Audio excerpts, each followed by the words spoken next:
abwaan shube caawa si fiican buu u cayaaray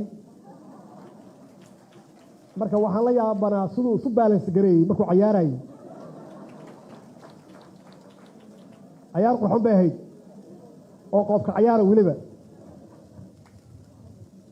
waxaan kale oo ishayda qabatay khadiijo wasiiradda oo caawa afka soo xiratay markii la yiri koronihii dadka kulli afka waa wada furteen waxaan xasuustaa hobolladii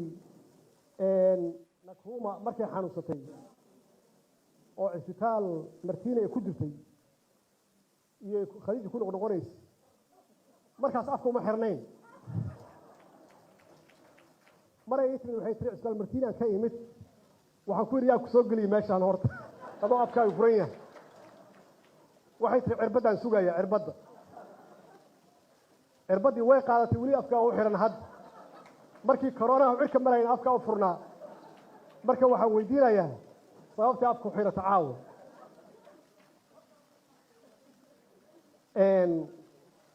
waxaan rabaa ummadda Soomaaliyeed meel kasta ay joogaan caawa inaan u hambaliyeeyo caawa waa habeen wanaagsan waa habeen farxad aad iyo aad u leh noo ah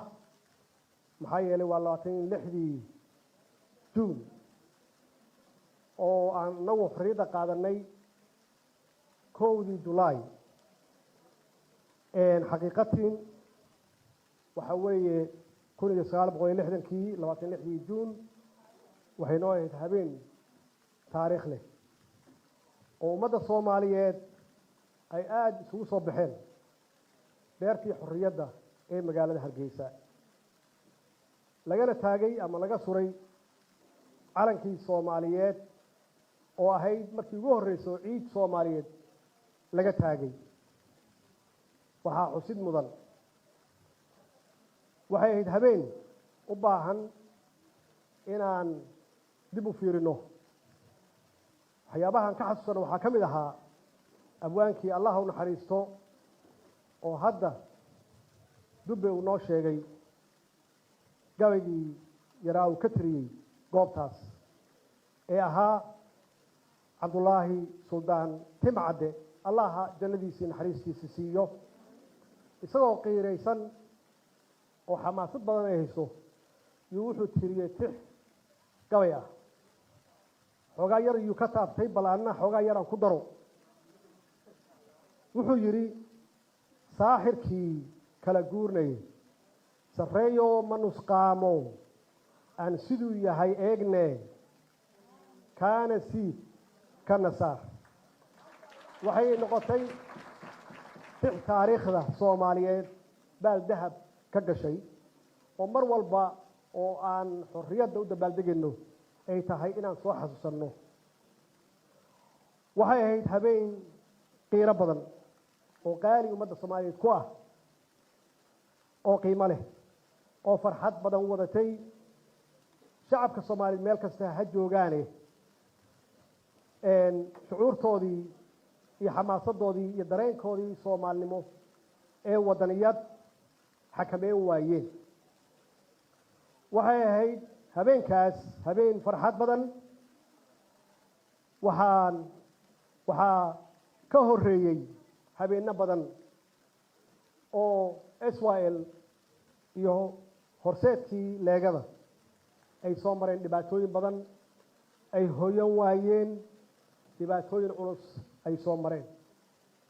17 sano oo dhibaatadaas ah laga bilaabo 15 May 1943 waxaa ku timid horseedayaashaas leegada dhimasho badan dad badan oo loo xiray dhaqaale badan oo lagu bixiyay dadkii halkaas ku dhintay halkan waxaa nagala jooga ra'iisul wasaarihii hore Maxamed Cabdi Yuusuf aabihiis yaa ku dhintay Allah u naxariistay aniga naftigay aabahay 10 sano ku dhawaad buu xirnaa oo waxaa la soo daayay 60kii markii xorriyadda la qaatay marka victim kuwa badan yahay oo la sheegay dhibaatooyinkii la soo maray marka anigii maxaa cabdi yuusuf waxaan nahay dhashii SYL idinkuna waa tihiin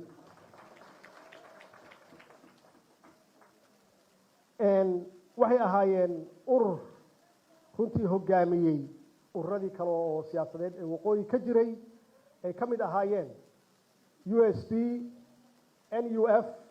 iyo SNL waxay ku guuleysteen xisbigii SYL ama maxaan ku raahdaa horseedkii SYL waxay ku guuleysteen ama dhaqdhaqaaqii waxay ku guuleysteen inay ka furtaan xafiisyo meelo badan oo dalka ka mid ah hadday noqoto waqooyi berbere aan ka soo qaado hargeysa burco meel kasta oo ay joogaan soomaaliya xisbiyadaasaan sheegay ama ururadaasaan sheegay waxay qayb ka ahaayeen xoreynta dalka ayay qayb ka ahaayeen SYL waxaa tusaale u ahaa oo mar walba ay ka dhiganayeen tusaale dhaqdhaqaaqii gobolnimadoonka ee gobollada waqooyi ka bilowday uu hogaaminayay allah u naxariistay sayid maxamed cabdulla xasan oo la dagaalamayay gumaysiga ingiriiska muddo 21 sano ah hadafka SYL muxuu ahaa hadafka SYL waqtiga dheer qaatay 17 sano qaatay wuxuu ahaa laba arrimood mideynta dadka Soomaaliyeed oo gumaysigu u isticmaalayay inay kala qaybsanaadaan uu kala qoqobo oo qabiilka ugu horeeyo waxa kale oo hadafkoodu ahaa inay xoreeyaan dalka macnaheedu waxay ahaayeen xornimo doon iyo midnimo doon wadada ay ku raadinayeen midnimadaas iyo xornimadaas ma ahayn qabiil maxaa yeelay qabiil waxa isticmaalay gumaysiga isticmaalay waxay ku raadinayeen mabaadiida ama afkaarta wadaniyada iyo ku raadinayeen maxaa yeelay wadaniyadu waxa weeye dal jaceyl weeye oo wax ka sareeya qabiil iyo qabyaalad iyo qof wax ka sareeya weeye waxay ku guuleysteen dadka inay mabaadiidaas wadaniyada ah ay geliyaan ayna u dhintaan ayna u halgamaan waxay ahayd taasoo lagu gaaray horumar la taaban karo dhanka kale qabyaalada iyo wixii ummadda kala qaybinayay iyadana way ka fogaadeen oo qofkii lagu asteeyo ama qofkii lagu arko ka mid ma ahayn dhaqdhaqaaqa SYL dhalinyaradaas hadafkoodu waa gaareen hadafkoodu oo ahaa inay dalka xoreeyaan waa tan caawan u dabaaldegayno 26 Juun oo laga soo wareegtay 61 sano 1960kii oo gobolada waqooyi ay xorriyadoodii ka qaateen Ingiriiska iyo gobolada koonfureed oo iyaguna July 1 1960kii iyaduna ay ka qaadatay xorriyadoodii xorriyadii way ku guuleysteen hadafkoodii way ku guuleysteen waxay kaloo ku guuleysteen inay koonfur iyo waqooyi ay mideeyaan waa ku guuleysteen waxay ahaayeen runtii dad afkaartoodu ay aad u sareyso qanciyay ummadda Soomaaliyeed inay midoobaan oo midnimadu ay ka xoog badan tahay wax walbaba waa isla garanay in dhalinyaradaas visionkoodu ama aragtidooda fog ay ahayd midnimo iyo xoreynta dalka keentay qarannimo saas darteed qarannimada waxaa loo baahan yahay in laga shaqeeyo dowladnimo waxaa loo baahan yahay in laga shaqeeyo horumar waxaa loo baahan yahay in laga shaqeeyo nabadda in laga shaqeeyo sidoo kale waxaan kala ognahay qaybsanaanshaha iyo qabyaaladdu waa the opposite waa ka soo horjeedka wixii aan sheegay qabyaaladdu iyo kala qaybintu ummadda Soomaaliyeed waa hooyga qaran la'aanta waa hooyga colaadda waa hooyga dowlad la'aanta waa hooyga saboolka iyo fakriga waa hooyga sharaf darrada marka ugu dambeysana intaas markii aad gaarto shisheeyaa kuma amuulanaya marka ilaan dad ma tihide taas weeye waxa ay ka dagaalameen allaha u naxariistay 13 hormoodka ahaa ama horseed ku ahaa leegada jidkaas aniga aan sheegay oo xun oo dambe way ka leexdeen jidka waxay aadeen inay midnimada aadaan qarannimada raadiyaan dalkoodana ka xoreystaan dadka ku soo duulay oo raba ummadooda inay gumeeyaan haddaba su-aasha taalla waxay tahay dhalinyaradaas waa garanay oo waa aragnay vishinkooda meeshuu gaarsanaa waana ka faa'iidnay xaqiiqatan maxaa yeelay jiilka aniga aan ugu yarahay uuna ugu weyn yahay maxamed cabdi yuusuf yaa wax ku bartay dowladnimay ku heleen magac iyo sharaf ku heleen haybad ayay ku heleen 30 sano yaan ku macaashin waxay tahay marka su-aasha dhalinyarada hadda joogta muxuu yahay vishinkooda aragtidooda fog muxuu yahay 61 sano kadib muxuu yahay higsigooda waxa weeye dhalinyarada hadda joogta waa inay isweydiiyaan maxaa ay uga duwan yihiin dhalinyaradii hore oo dalkan midaysay oo xorriyadda keentay maxay uga duwan yihiin aniga waxay igu muuqataa aan ku horumaray dhalinyarada waa weydiiyey qof walba ha ka jawaabee aniga aan ka jawaabo waxay igu muuqataa waxaa ii muuqda rajo aad iyo aad u badan mustaqbal wanaagsan khaasatan dhalinyaradeenna yaa ii muuqda dhalinyarada maanta waxa weeye intaas waa fahamsan yihiin waxaana ku socda isbeddel maalinba maalinta ka dambaysa waxaa socda dhaqdhaqaaq iyo kacdoon weliba sanadihii ugu dambeeyey oo midnimo doona haba u badnaadaan dhalinyarada halkan fadhida qaarkood kuwa badanna ay magaaladan joogaan oo nooga yimid waqooyiga Soomaaliya oo runtii dhaqdhaqaaqa xoog leh wada sidii Soomaaliya loo mideen lahaa si dalkan uu horumar u gaaro waxaan arkay dhaqdhaqaaqo iyo kacdoon dhalinyaro oo wadaniyad badan ay ku jirto oo maalinba maalinta ka dambaysa xoogsanaysa waxaa muuqda kacdoon oo wadaniyada oo inta badanba aan ognahay inta badan kacdoomada waxay ka bilowdaan gobolada waqooyi anaa idin sheegay sababta waxa weeye aan amaano dadka waqooyiga Soomaaliya aan amaano waa dad wadaniyiin horta waa dad wadaniyiin waa dad ay ku weyn tahay gobonimada oo jecel gobonimada jecel waa dad matali kara qabka Soomaaliyeed sidaas weeye meesha mar walbaba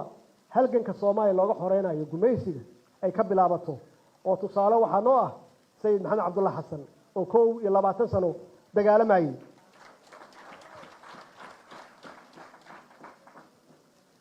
maanta waxaa si xowli ah u socda marka ama waayahan si xowli u socda dhaqdhaqaaqyadaas midnimo doonka ah waxaan ku matali karaa inay leeyihiin halgankii aan naqaanay oo Israa'iilka inay leeyihiin wax u eg inay leeyihiin waxaan rajaynayaa inay xoogsadaan sida ummadda Soomaaliyeed loo mideeyo waxaa ii muuqda oo aan arkayo waayahan dambe hawlwadeenno ururo ah oo midnimo doona oo qaarkood aan la kulmay waxay ii sheegeen mabaadiidooda iyo waxa gaarsiiyey inay ka yimaadaan waqooyi oo adduunka wareegaan oo magaalada Muqdisho ay yimaadaan oo ay ka shaqeeyaan midnimo waxaan weydiiyey maxay tahay faa'iidooyinka marka si aan u fiiriyo sida ay diib u yihiin waxay ii sheegeen arrin iska general ah guud ahaan iyo arrin aad iyo aad diib u ah oo aad iyo aad u hooseysa waxay yiraahdeen midnimadu waxay dhistaa qarannimada waxay yiraahdeen waa qortay oo waa nood gareeyay waxay yiraahdeen midnimadu waxay dhistaa dawladnimada waxay yiraahdeen midnimadu waa haybad iyo magac iyo sharaf midnimadu waxay keentaa nolol wanaagsan iyo dhaqaale iyo horumar degdeg ah oo cid walbaba ay ku soo dhiirato inay maal gashato maxaa yeelay dad iswata oo walaalo ah yaa loo yimaadaa wax lala qaybsadaa laakiin dad iscunaya looma imaan karo midnimadu waxay wadataa nabad iyo walaaltinimo iyo isjecel iyay wadataa midnimadu waxay keenaysaa haddii intaasaan helno oo dawlad iyo qaran iyo nabad iyo horumar aan helno waxay keenaysaa khayraadkeennii inaan raadsanno oo aan la soo baxno ilaan waxaan nahay dal qani ah iyo dad sabool ah dal qani ah iyo dad sabool ah ayaan nahay laakiin shuruudda ka horeysa waxay tahay midnimada in la helo intaas igama aysan tegine waxa ay siiyeen riboor qoran oo reference leh oo caddeynaya Soomaali waxay haysato hadday og tahay iyo haddaysan ogeyn oo dhalinyaradaas ee wada movementiga dhaqdhaqaaqa wada ay qof walba qofkii arkaan ay tusayaan ay leeyihiin waxaasaan haysanaa maxaana haysta maxaana kala haysta aan isugu imaan weynay maxaan u heli weynay dawlad midaysan maxaan u heli weynay dal midaysan waxay ii keeneen marka xog ay soo aruuriyeen aan idinla wadaaga marka ii dulqaata xogtaasi waa ribooro la qoray waxaa ka mid ah ribooradaas la qoray hay-ad la yidhaahdo Geo Spectrum iyo British Petroleum iyo Shell Oil ay qoreen 2014 iyo 2015 in Soomaaliya ay leedahay shidaal aanan xad lahayn oo gaaraya tayadiisa iyo qiimihiisa gaaraya 5,000 oo bilyan waa 5 trillion ma aha wax irka laga keenay ma aha waa wax qoran oo hay-ado ajnabi ah oo research sameeyey oo survey sameeyey ay qoreen weeye waxay yiraahdeen annagoo 5,000 oo bilyan haysana ama 5 trillion haysana yaan wax naloo keenaa oo nala caawiya waxay iigu dareen report kale oo ay qoreen BBOE waxa weeye billions barrels of oil equivalent waxaa la qoray 2017 wuxuu sheegayaa natural gaska Soomaaliya ku jira oo kaydka ah inuu yahay 2 bilyan oo dollarka Mareykanka ah intaas waa inta gudaha ku jirta oo aan u baahannahay dad yow kale inay noo yimaadaan oo wax nala wadaagaan laakiin waxa dhulka korkiisa saaran waxaa ka mid ah xoolahan dhaqanno ama livestock oo ay sheegeen UN report on export UN ka report ay sameeyeen oo ah wax dhoofinta xoolaha oo ay sheegay oo muujinaya report la qoray 2016 in xoolaheenu ay gaarayaan qiimahooda 2 bilyan oo dollar ogaada si organized ah uma xanaanino dad reemiya wata dad reemiga ah xitaa kuma noola xoolaha iyaga dadku ku nool ee si cilmiyeysan xoolaha looma dhaqdo haddii xoolaha si cilmiyeysan loo dhaqdo macnaheedu intaan waa conservative waa tira cadad aad u yar wey intii aan soo sheego dhan waxa weeye waa tira conservative ah wey waa inta ugu yar waxaa soo haray kalluunka commercial fishing waxa weeye iyadana UN conventions of the law of the sea ay qoreen 2014 waxay sheegeen baddeenna kheyraadkiisu inuu yahay 1 bilyan inay ku jirto waa meesha inta ugu hooseysa weyn waxay kaloo ii keeneen oo ii sheegeen wiilashaas waqooyi ka yimid macdanta dalka ku jirta riboorkaana waxaa qoray nuclear energy agency waxa weeye NEA yaa qoray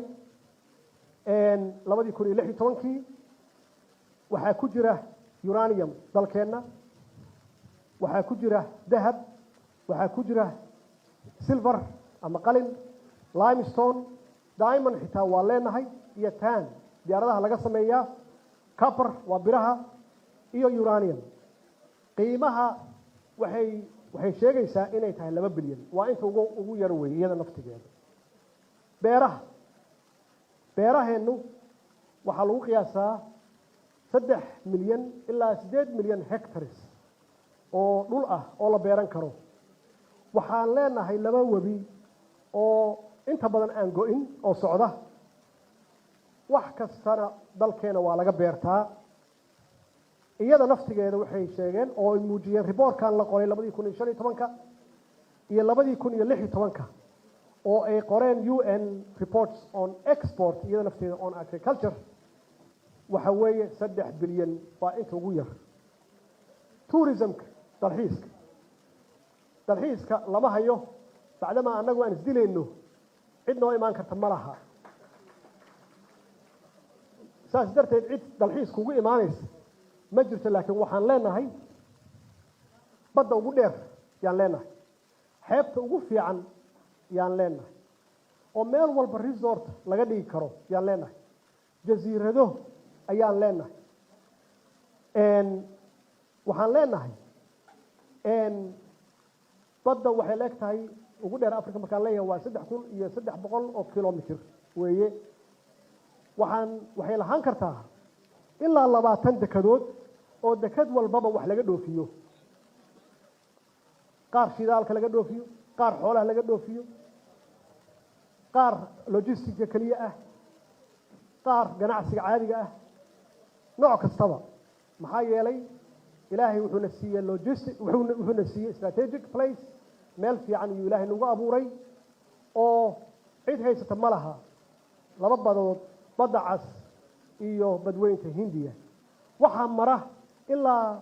60,000 oo maraakiib yaa marta baddeena oo haddii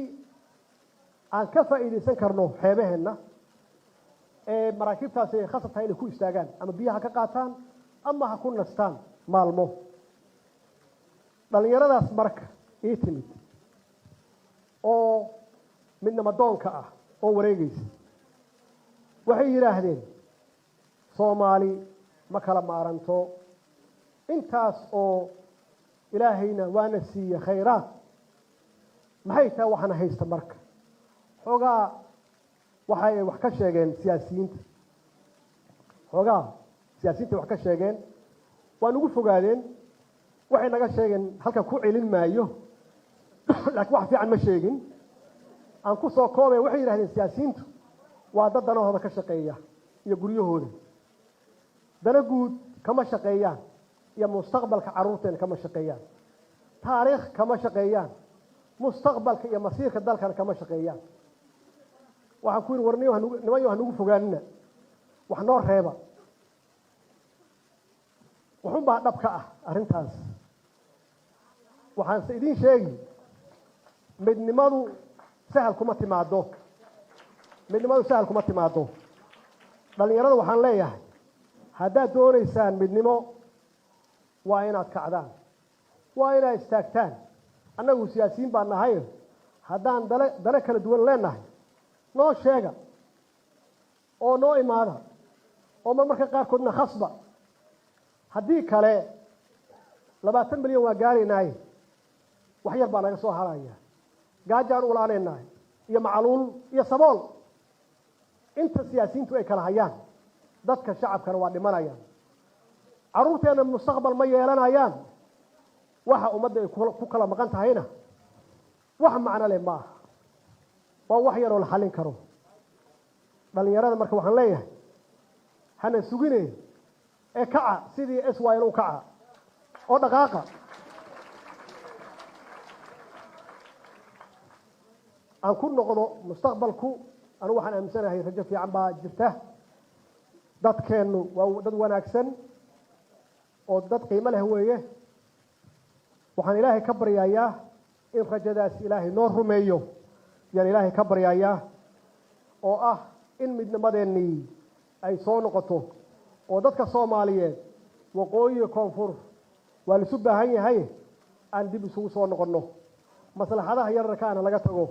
Premier Bank waxa uu ku keenay abka Premier Wallet marka aad ku shubato taleefankaaga Premier Wallet waxa aad markiiba noqonaysaa maamulaha ugu wanaagsan ee lacagahaaga